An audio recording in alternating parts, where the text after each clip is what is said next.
प्रिय विद्यार्थियों, स्वागत है आपका मेरे इस चैनल पर।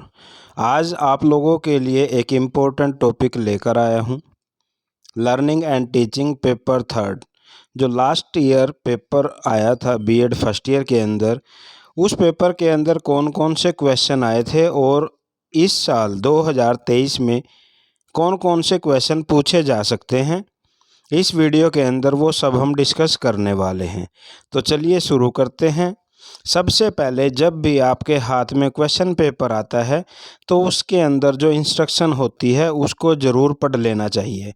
बहुत बार हम ऐसा करते हैं, इंस्ट्रक्शन फॉलो नहीं कर पाते या उनको नहीं पढ़ते और उसके बाद जब क्वेश्चन पेपर को अटेम्प्ट कर देते हैं, बाद में जब इंस्ट्रक्शन का पता चलता है फिर हमें बहुत दुख होता है कि भाई क्वेश्चन तो सभी करके आए हैं लेकिन इंस्ट्रक्शन को फॉलो नहीं किया, तो इसलिए मार्क्स फिर कम आ जाते हैं।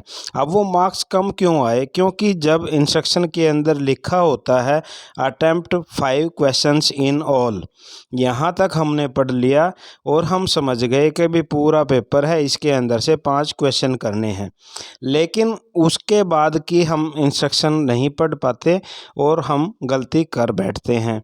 टोटल क्वेश्चन आपके सामने 9 दिए होंगे और उन 9 क्वेश्चंस के अंदर से हम टोटल कोई भी 5 क्वेश्चन अटेम्प्ट कर देते हैं, लेकिन यूनिट वाइज फॉलो नहीं करते, तो वहाँ पे हमें प्रॉब्लम आ जाती है। हमारा जो क्वेश्चन पेपर है वो हम कंप्लीट करके आ जाते हैं, लेकिन आंसर शीट के अंदर केवल वही क्वेश्चन चेक होते हैं जो यूनिट के अकॉर्डिंग होते हैं। तो ये देखिए, सबसे पहले हमें इंस्ट्रक्शन को ही पढ़ना है। Attempt 5 question in all, selecting 1 question from each unit. Question number 1 is compulsory. All questions carry equal marks. तो सबसे पहले जो भी हमारी यहाँ पे इंस्ट्रक्शन दी होती है उसको हमें ज़रूर पढ़ लेना चाहिए।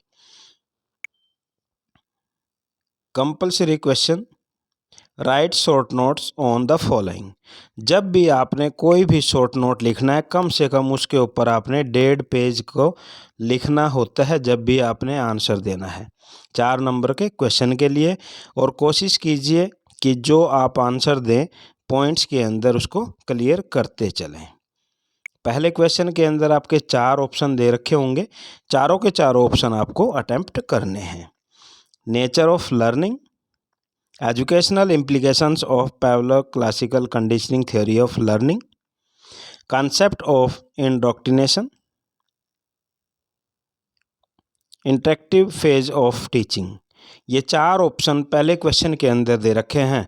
प्रिय विद्यार्थियों, एक चीज़ और आपको बताना चाह रहा हूँ, जो अब की बार जो रीअपियर के पेपर बच्चे दे के आए हैं वहाँ पे उनको उस प्रॉब्लम का सामना करने को मिला। अब वो प्रॉब्लम क्या थी? जो क्वेश्चन पेपर आपके सामने आपकी स्क्रीन पे है, इसके अंदर हिंदी और इंग्लिश दोनों मीडियम में क्वेश्चन पेपर दे रखा है। अब जो इंग्लिश मीडियम के स्टूडेंट हैं उनको तो प्रॉब्लम है नहीं, लेकिन हिंदी मीडियम के स्टूडेंट भी यहाँ से आसानी से उस चीज़ को समझ लेते हैं क्वेश्चन के अंदर क्या पूछा गया है। अब की बार जब रीअपियर के पेपर दे के आए बच्चे 2023 में, तो वहाँ पे टोटली जो क्वेश्चन पेपर था वो इंग्लिश मीडियम में पूछ लिया गया। अब वहाँ पे हिंदी मीडियम के स्टूडेंट्स को बहुत प्रॉब्लम आई। तो यहाँ मैं हिंदी मीडियम स्टूडेंट्स के लिए बताना चाह रहा हूँ कि आप जब भी इंग्लिश के अंदर या हिंदी के अंदर क्वेश्चन को पढ़ें, पर्सन को पढ़ें, तो साथ के साथ उसकी इंग्लिश ज़रूर देख लें, ताकि क्वेश्चन तो कम से कम हमें समझ में आए। अटेम्प्ट चाहे आपकी जो भी लैंग्वेज है उस लैंग्वेज में आप अटेम्प्ट कर सकते हैं। तो ये चीज़ ध्यान रखने वाली बात होती है। अब यूनिट फर्स्ट है, यूनिट फर्स्ट के अंदर से सेकंड क्वेश्चन दे रखा है और सेकंड क्वेश्चन क्या है? Discuss the meaning and factors influencing learning, highlight the role of teacher in relation to group learning. ये सेकंड क्वेश्चन है, यूनिट फर्स्ट से है। Next question number third, what do you mean by individual differences. मैंने ये question आपको पहले भी अपनी वीडियो के अंदर करा रखा है, इंडिविजुअल डिफरेंसेस से related. Highlight the role of heredity and environment in individual differences, also discuss its educational implications. बहुत इंपॉर्टेंट क्वेश्चन ये बनता है।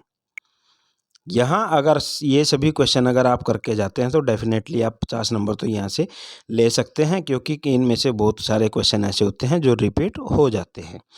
क्वेश्चन थर्ड यूनिट सेकंड से क्वेश्चन फोर्थ देखिए। Explain the Skinner's operant conditioning theory of learning along with educational implications. ये एक important question बनता है।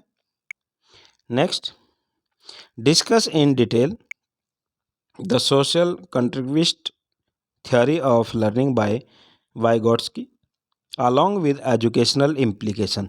अब यहाँ देखिए, आपको एक चीज़ बार बार देखने को मिल रही है, जब भी कोई थ्योरी आती है उसकी एजुकेशनल इम्प्लीकेशन ज़रूर पूछी जा रही है।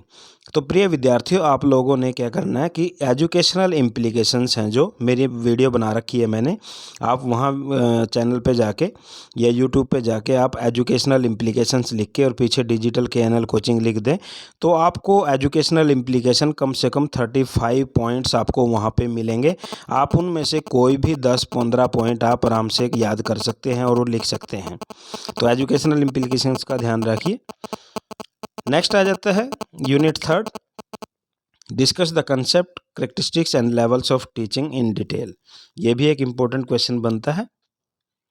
Next, what is meant by term social constructivism, discuss in detail the social constructivist theory given by Bruner. ये भी एक इम्पोर्टेंट क्वेश्चन बनता है, इसको एक बार देख के जरूर जाए। Define the term model of teaching, discuss in detail the Glazers basic teaching model of teaching. And last question आपका है, right short note on the following. ये भी आ सकता है, इस तरह से भी आ सकता है। 8 मार्क्स के अंदर 2 क्वेश्चन पूछे जा सकते हैं, post active phase of teaching और सिमुलेशन। तो ये भी एक इम्पोर्टेंट क्वेश्चन बन जाता है। तो इस तरह से आप अपने पेपर की तैयारी कर सकते हैं। साथ में इस वीडियो के डिस्क्रिप्शन के अंदर इस वीडियो से संबंधित जितने भी क्वेश्चन मैंने करा रखे हैं इस पेपर से संबंधित, वो सभी इस वीडियो की डिस्क्रिप्शन के अंदर मैं डाल दूंगा, तो वहां से आप हेल्प ले सकते हैं। प्रिय विद्यार्थियों, अगर आपको मेरी वीडियो पसंद आती है, लाइक कर देना, शेयर कर देना।